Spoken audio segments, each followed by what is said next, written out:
In this class, we will discuss another topic under the accounting and finance functions within the business. It's the management accounting. The whole class will focus on this topic. For management accounting, it is carried out to assist management in discharging their duties to plan, direct, and control the operations of the business. In other words, the scope of management accounting is quite different from financial accounting because it is about the future, about the plan, and about the direct and control of the operations of the businesses. In other words, financial accounting covers the accounting standards, about the reporting standards, about how to interpret the financial information to the public based on the compliance regulations and accounting standards. But for management accounting, it is not a formatted accounting. It is not a put the numbers into a table or into a format. It is about the operations, about how to help the management to make the decisions from the financial perspective, from the numbers or from the accounting information perspective. It is concerned with the process of measuring, analyzing, interpreting, and communicating information to management in a form which is easy for them to understand. So in other words, management accounting, the stakeholders or the users are mainly for internal users, mainly for the management or for the department head, for the managers. But for financial accounting, it's not just for the internal users. The financial information is also for the external users, like the government, the bank, even for the tax department as well. There are three key management reports commonly used to many businesses, which are cost schedules, budgets, and variance reports. So as mentioned, we have the cost schedules, we have the budget, we have the variance reports. So let's go deep into each of them. For cost schedules, it lists the various expenses involved in manufacturing units of a product. So in general, it's for the production, the cost schedules, and this is often shown as a list of the cost incurred when making a unit of each type of product we make. In other words, the cost schedules will show the direct inputs for the products to be made, like the labor, like the materials, or other items that directly to make the products to happen or to exist or to make. Sometimes we call these cost schedules standard cost card. Here is an example or illustration about standard cost card. You can see standard cost card shows the direct materials, shows the direct labor. These are inputs to make the product to exist. And also we have the variable manufacturing overheads, like electricity, like other utility items, water supply, or any other things to make the product exist. So we have these inputs which are directly caused or directly cause the item to exist, and we have the standard quantity of hours or standard quantity or hours. That means how much of these inputs are needed to for one unit of products to produce. And for direct materials, we need 3 units, and per unit we have $4 per unit. So the total cost per unit is $12 for the direct materials.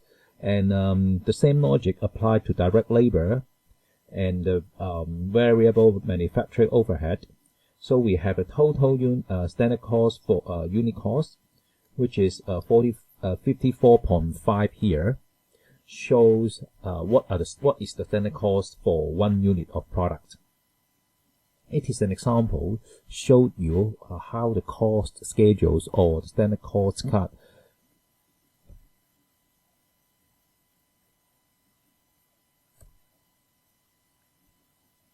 So here there are various expenses involved as we discussed,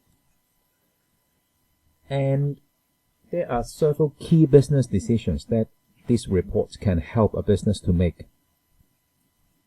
First, pricing decisions. For example, how much should we sell our products for in order to ensure we make profit? In our previous example, the standard cost is 54.5. You remember? Per unit, 54.5 per unit, which is the standard cost for units to be produced. So the pricing decisions can help. It can help for us to make the pricing decisions, because if it is lower than 54.5, we can expect you cannot generate any profit by selling this item.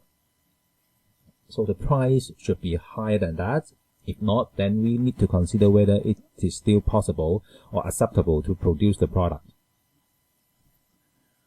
Break-even analysis. So which products are profitable or loss-making? Is a new product worth producing? Can we sell enough units to cover the cost of making the product? So here another decisions that can help from the cost schedule is the information can help in determining break-even, or what is the break-even point. Third, key factor analysis. The question like should products be made in-house, or should their manufacture be outsourced to somewhere cheaper? So for key factor analysis, here we need to consider whether it is profitable for us to make it in our factory, or it's better for us to outsource the production process to a third party in order to have a cheaper cost. Sometimes it's possible for us to outsource to the third party producer because, say, we have a high labor cost as compared to others, then we need to protect our profits, or we need to keep our profits, so we outsource the production to others, and we are working on design or working as a distributor to do the marketing job, or to do a better research or development or product development of our product to make it better, but because we are not strong in the production, in the cost management. So sometimes it helps for us to make decisions on to highlight any key factor, to use the key factor analysis to highlight whether we should produce in-house or outsourced to third party. And fourth, for investment appraisal, the question like should a new machine be bought to replace an old machine? Another questions that the cost schedule can help to answer is, should we begin a new project, such as launching a new product? Because once we have the cost schedule or standard cost card, we can assess whether we should invest in a new machine to produce it, or to launch a new product based on our cost card and other information such as price information that we can help us to make the decision on whether the investment is acceptable or financially acceptable or not. So once the cost per unit have been identified, it should be possible to produce a budget. So next is budget, which is another topic for management accounting. For budget, it shows the total planned revenues and cost for our business for the coming period.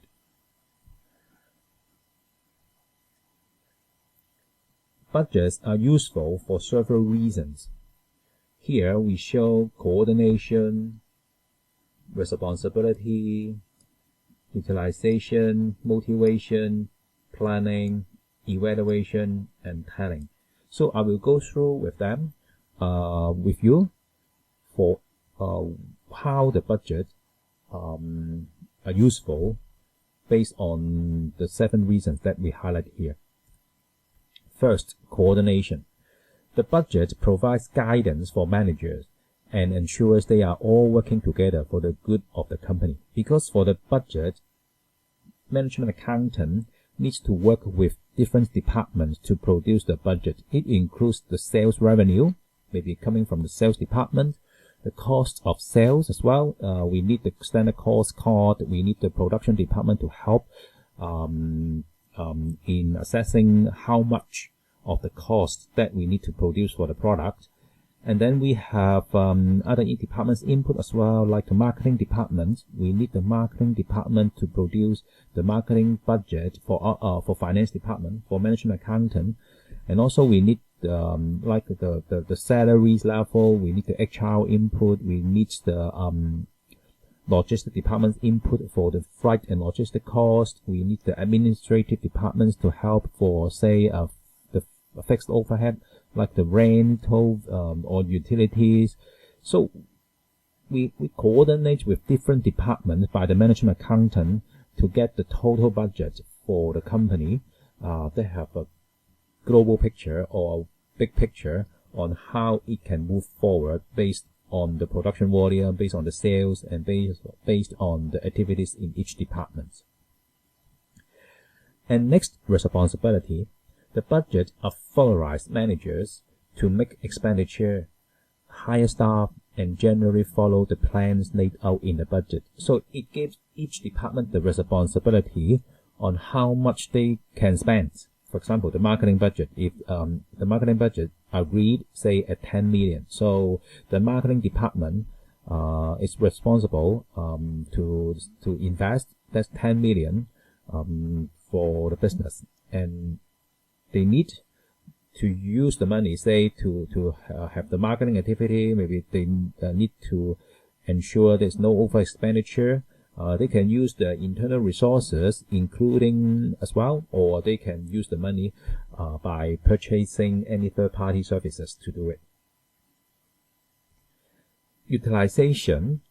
The budgets, especially for the cash budgets, help managers to get the best out of their business resources in the coming period.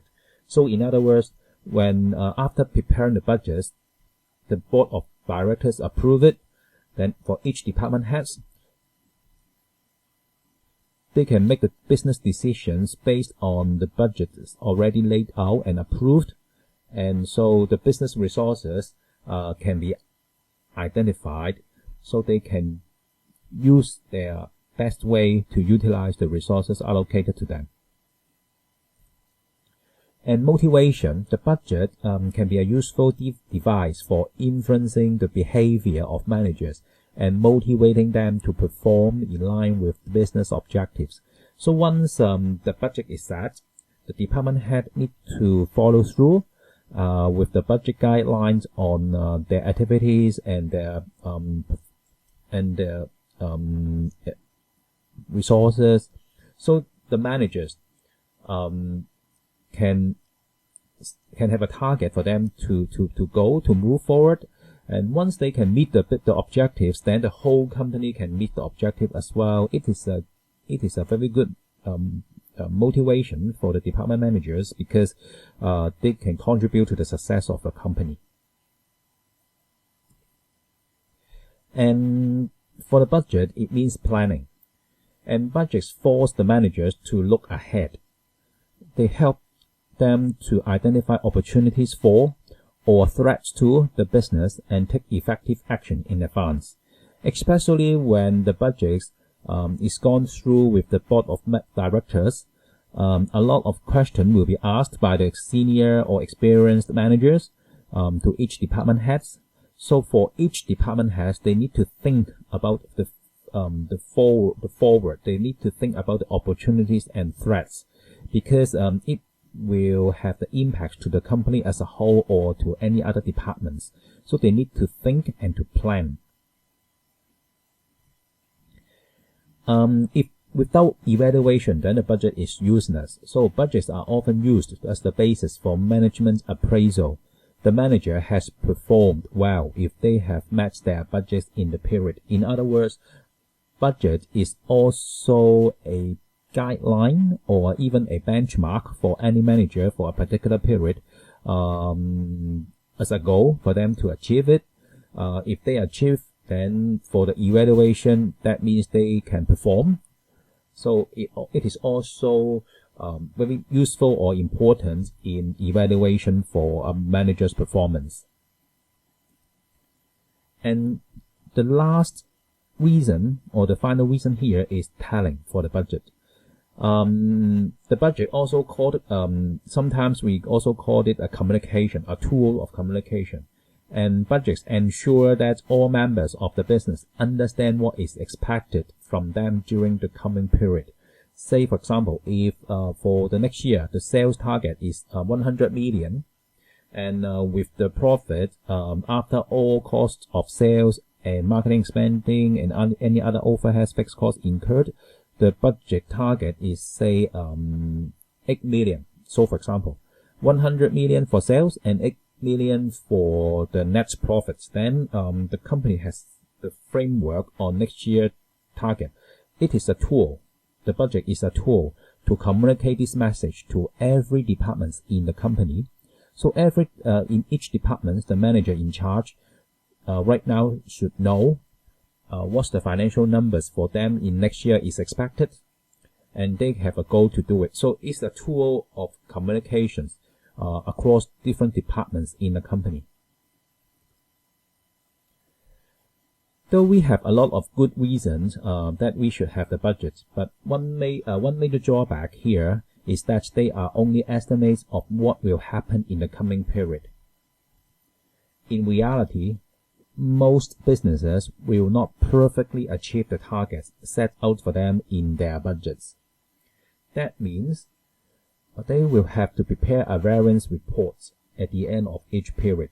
In other words, if we just have a budget as set, it's not enough. We should have an evaluation that for the actual numbers can compare with the budget. And the actual numbers comparing to the budget, it is one kind of variance report that I would like to show you in the next few slides. So variance report. A variance report compares the budget to the actual results achieved for the budget period and identifies any significant differences or variances between the two.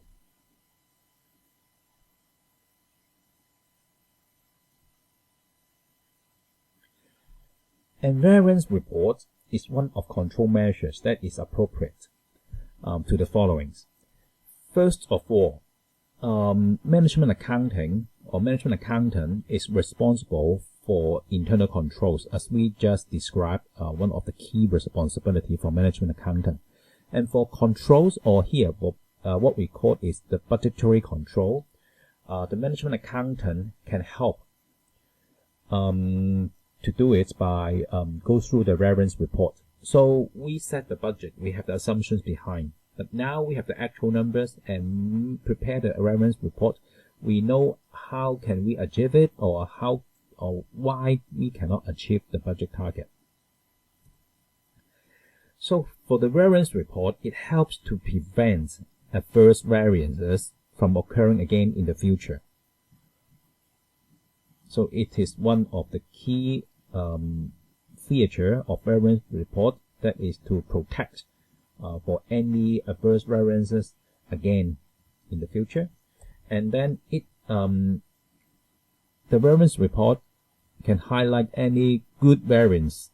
So we hope the favorable variance can be repeated in the future. And it is also appropriate, this variance report is also appropriate to bring actual results back on course to achieve the budgeted targets. So here we have three areas that why the variance report is one of control measures that is appropriate.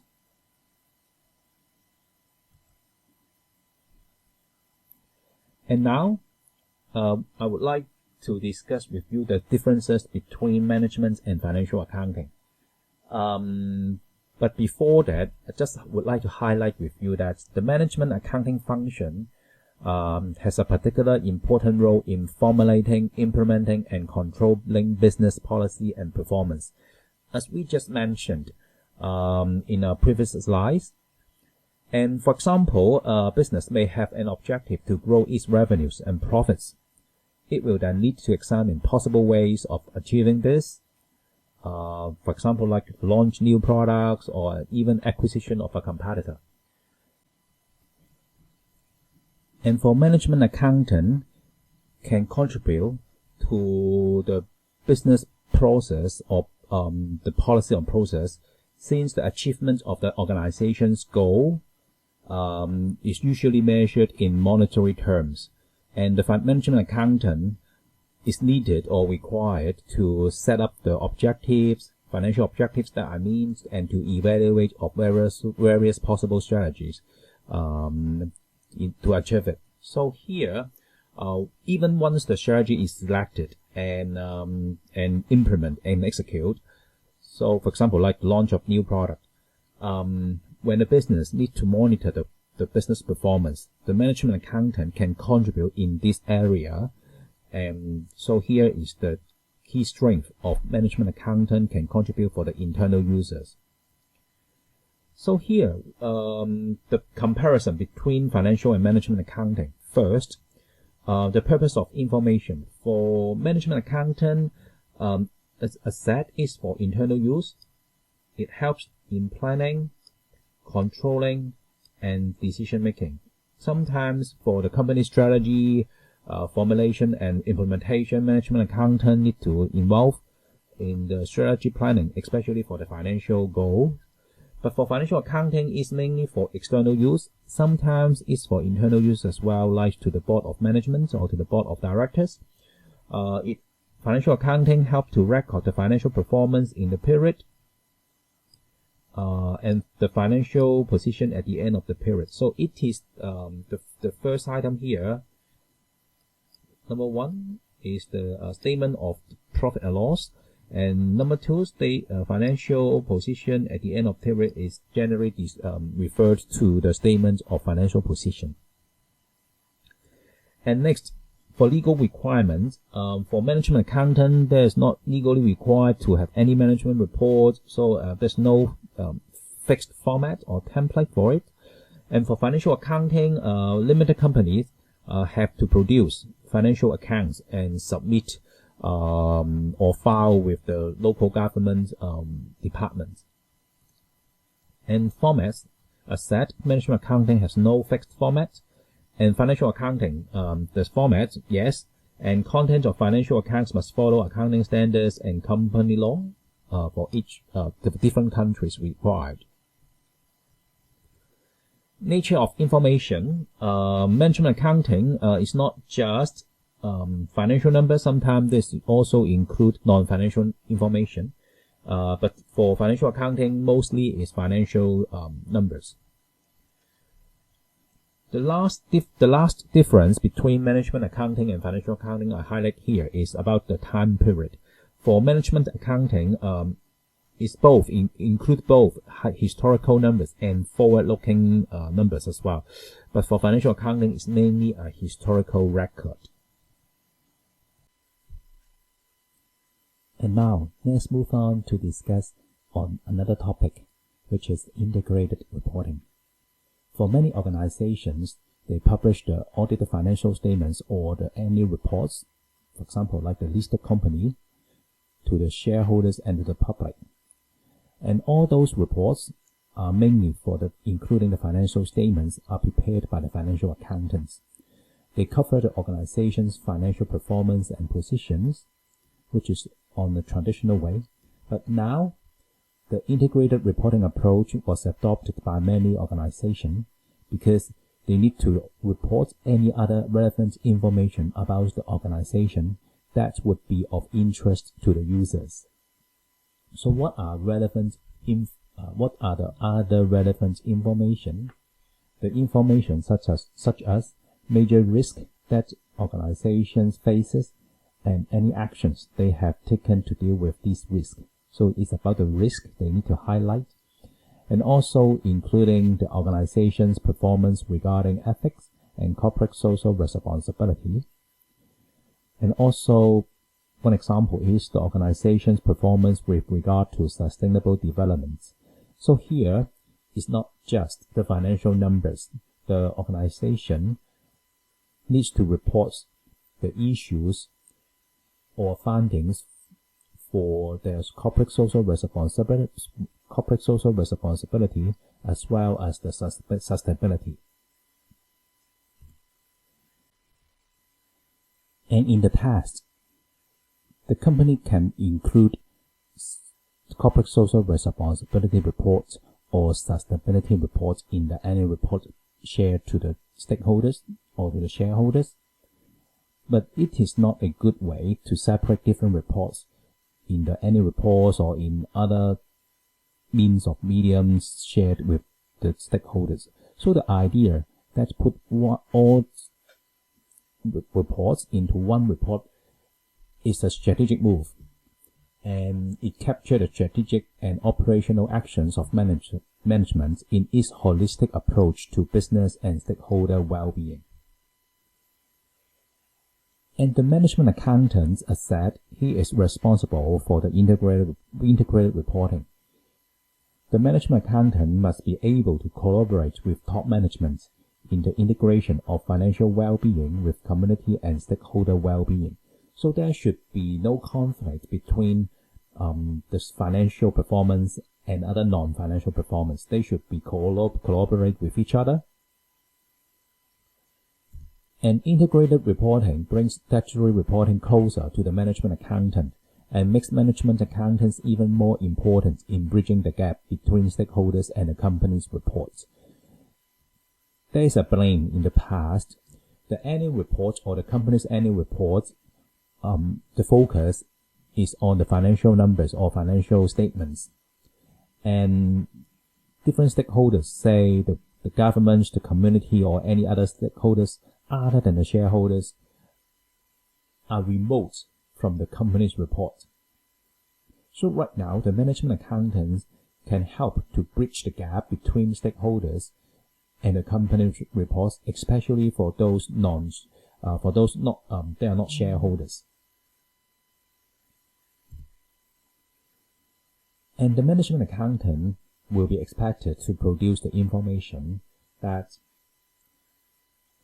first, the information that is a balance between quantitative and qualitative. That means it's not just about the numbers.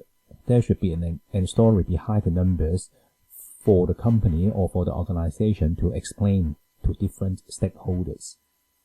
There should be a balance, not just the numbers put in the reports. Second, the information that links past, present, and future performance. In the past, the financial statements are included in the annual reports and no other or very few of other information provided to the stakeholders. And now, the integrated reporting helps the company or the organization to share the information not only from the past, but also the present and future performance as well. So the management accountant can help on this topic. And next, the information that considers the regulatory impacts on performance, such as the latest legislation or any compliance about the environmental protection. The last part of it is the information that provides an analysis of factors that could impact in the future. So here you can see the management accountant can help to prepare the integrated report, not only focus in the past, but also for future performance that we highlight in two of the elements in this chart. And apart from it, it's not only about the numbers, the quantitative, it also should be qualitative information as well.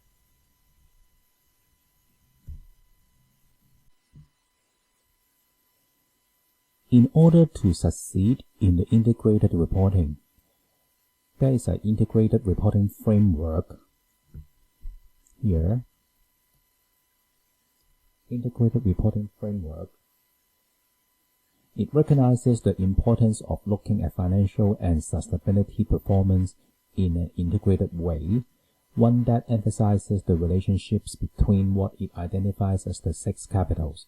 In other words, here we focus on looking at 6 capitals, which are the core elements in the integrated reporting. So, the integrated reporting can look at both financial and sustainability performance.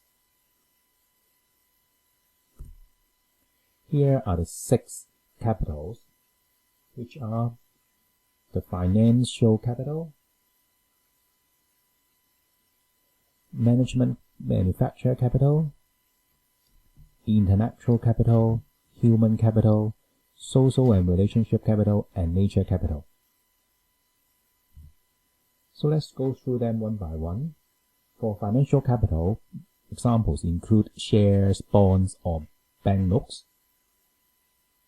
It enables the other types of capital described below to be owned or traded. The second capital in the 6 capitals is manufactured capital. In the production, for your goods to be sold to your customers, you need tools, machines, and buildings. So manufactured capital comprised of material goods or fixed assets which help you for the production of goods. And third, the intellectual capital. No business can have no people. Every business, they need people and the talent as well. So this form of capital can be described as the value of a company or organization's employee knowledge, business training, and trademark. All these are intellectual capital for the organization to have a competitive advantage in the market. And the fourth capital here is human capital. It's not the same as intellectual capital. It's about your staff, your people, whether they are healthy, so it's concerning about the people's health, whether they are skillful and whether they are motivated. It's more on psychological side, on the human capital in an organization. So all these things can help for a productive work and to be more efficient in the organization. The fifth capital here is social and relationship capital. This can be described as being concerned with the institutions that help maintain and develop human capital in partnership with others. For example, families, communities, businesses, trade unions, schools, and voluntary organizations. All these can help to build a human capital with others that maintain the relationship. The last item in 6 capitals is nature capital. The example include land, water, energy, and recycled wastes. It's about the stock or flow of energy and material within the environment that produces goods and services. Here you can see land, water, energy, and recycled waste. They are in our production processes, so we need to manage them well in order to keep our planet to be sustainable in future. The fundamental assumption of the integrated reporting framework here, the IR framework here, is that each of these types of capital, whether they are internal or external to the business, no matter they are tangible or intangible, represents a potential source of value that must be managed for the long run in order to deliver sustainable value creation. So in other words, these 6 capitals help the organization to think about and also for them to follow in order to deliver a sustainable value in our planet. And in 2010, this council, the International Integrated Reporting Council, was formed, and its aim is to create a globally accepted framework for a process that results in communication by an organization about value creation over time. So the International Integrated Reporting Council is providing a guideline to the organizations about the integrated reporting, and the aim is to provide the global accepted framework for a process that results in communication. So let's see what are the guidelines and the principles. And here there's a guideline principles and content elements that we need to consider about preparing the integrated report. The guiding principles here, we have 7 guiding principles. First, the strategic focus and future orientation. What does that mean? So it means that the report should provide an insight into the organization's strategy and how it relates to the organization's ability to create value in the short, medium, and long term. So it's on the top level or on the bird's eye view on how the company prepare the strategies in order to have or to create value in the short, medium, and long term. And next, connectivity of information. The integrated report should connect the information with the public, and the report should show a holistic picture of the combination, interrelatedness, and dependencies between the factors that affect the organization's ability to create value over time. So it shows whether the company or the organizations have they are able to create value over time to the public. In addition to that, the integrated report should relate to the stakeholders. It should provide the insight into the nature and quality of the organization's relationships with its stakeholders. And the fourth item is materiality. The report should disclose information about matters that substantially affect the organization's ability to create value. In other words, the report should show whether the organization is able to create value, but the factors should be substantial affecting this. Conciseness. The report should be concise and include relevant information. So it should be concise and precise. No unrelated information in the report. The sixth guiding principle here is reliability and completeness. The information in the report should be reliable and should not be just a piece of information. The completeness of information provided in the integrated report is very important here, no matter they are positive or negative. And the last element in the guiding principles is consistency and comparability. The report should be consistent and comparable over time. So no matter it's prepared in 2021 or 2022, the report can be compared between 2 years. And next, content elements. There are 8 content elements here, so let's have a brief look on those of the elements. First, organizational overview and external environment. So what does the organization do, and what are the circumstances under which it operates? So the report should have or should provide content including this item. And next is about the governance. How does the organization's governance structure support its ability to create value in the short, medium, and long term? So it's not just a corporate governance report can meet or can satisfy the needs. Here the governance means that how can the company or an organization be able to create value, not just in the short term but also in the long term. And the third element in the integrated report here is business model. So you have to highlight or briefly explain your business model and how does it relate to create value in the short or long term. And the fourth element is risk and opportunities.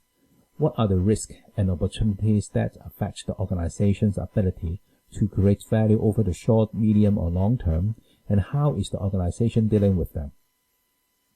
So it is not only about describing the risk and opportunities of the company or the organization is facing, but it also highlights whether the organization is able to create value under these risk and opportunities and how the organization deal with them. And the fifth element here is strategy and resource allocation. Where does the organization want to go and how does it intend to get there? It's very important to show the strategy of the organization to achieve the goal and how does it allocate the resource or the resources to implement the strategy. The sixth element here is performance. To what extent has the organization achieved its strategic objectives for the period? So here is about the performance and what is the organization what does the organization expect if the performance of it is. And outlook is about the future. It's not historical or present. What are challenges and uncertainties is the organization likely to encounter in pursuing its strategy, and what are the implications for future performance? So it's about how does the company look at the future performance of the organization, especially on value creation. The last element here is the basics of preparation and presentation. How does the organization determine what matters to include in the integrated report, and are such matters quantified or evaluated? So all these 8 elements should be considered in preparing the integrated reports. Another report that can be covered by the management accountant is sustainability reporting. Through sustainability reporting, companies communicate their performance and impacts on a wide range of sustainability topics, such as spanning environmental, social, and governance parameters. It helps the companies in 2 ways. First, manage their risk. When prepared the report, the sustainability report, a company has to think about their risk and they need to manage them as well. So the risks they are facing and encourages thoughts as to how to prevent this risk from impacting the business. In other words, when they prepare the sustainability report, they need to manage the risk about whether they are sustainable to the environment or complying with the legislation. It encourages the management to think about how they can prevent this risk from impacting the business, to see whether there's any business interruption from the risk that they are facing, such as the legal risk. And next, the sustainability report can help or can allow the organization to optimize cost and savings, as well as it being an important tool in strategic decision making. Sustainability is not just about the environment. It's also about the social governance and even for the financial numbers as well, because when you consider about the governance parameters, you consider about the social parameters, it can help you to minimize the cost and to have the optimum saving when you go through the process. So for this sustainability report, it is not only a report itself. It encourages the company to think and allow them to do any cost savings and improve overall efficiency. And it is an opportunity for the companies to answer the need for transparency towards its stakeholders. So in class question time here, we have 2 statements. Consider the following 2 statements regarding the management accounting function. First, variance analysis. Variance analysis enables a business to identify why the actual financial results were different to those predicted by the budget. And next statement is management accounts follow a set, predetermined format as laid out in relevant accounting standards. So which of these statements is correct? Remember, for variance analysis, the reason behind why we have the variance analysis because we would like to compare the actual and the budget numbers to see why or the reasons behind the differences or the variance exist. For management accounts, do we need to have a set or predetermined format, or do we need to have the accounting standards for us to follow through?